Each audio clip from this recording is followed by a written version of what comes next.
I want to share a real cool story with you. It won't take but a second, and I promise you're going to like it.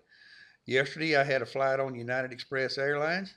I already did a video on it because we had problem after problem after problem. Took an hour and a half wait just to take off for a 30-minute flight. But before we took off, one of the first things that happened was the flight attendant stood up and said, "We need a volunteer from the first 4 rows to get up and sit in the very back of the plane. There's an empty seat, and we've got to fill that back seat before we do the first ones."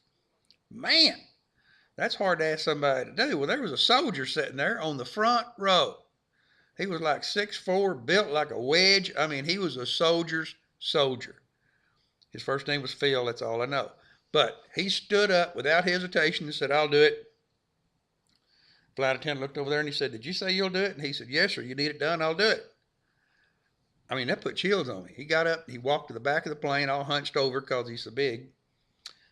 We clapped for him as he's walking back there because it was such a cool thing to do. Now, here's the neat thing. When we landed, as we're taxiing in, the flight attendant stood up again and he said, "Okay, you guys don't know this, but that soldier that volunteered to sit in the back of the plane has served 2 tours in Iraq. He has just been honorably discharged, and this is his final leg to get back home to his family." What do you think? How about we all remain seated? Let him disembark first.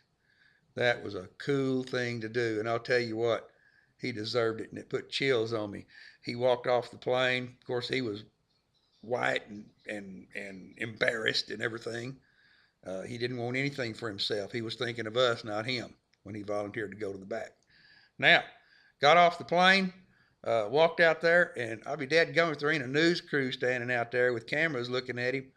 And his brother, had to be his brother. The guy looked like him, same height and everything. They were both bawling, and I mean just hugging each other. And I'll tell you, it put chills on me. It was a fantastic thing to see, and a beautiful thing for him to do, and for United Express Airlines to do. Way to go, guys. Simple commentary. Have a good day.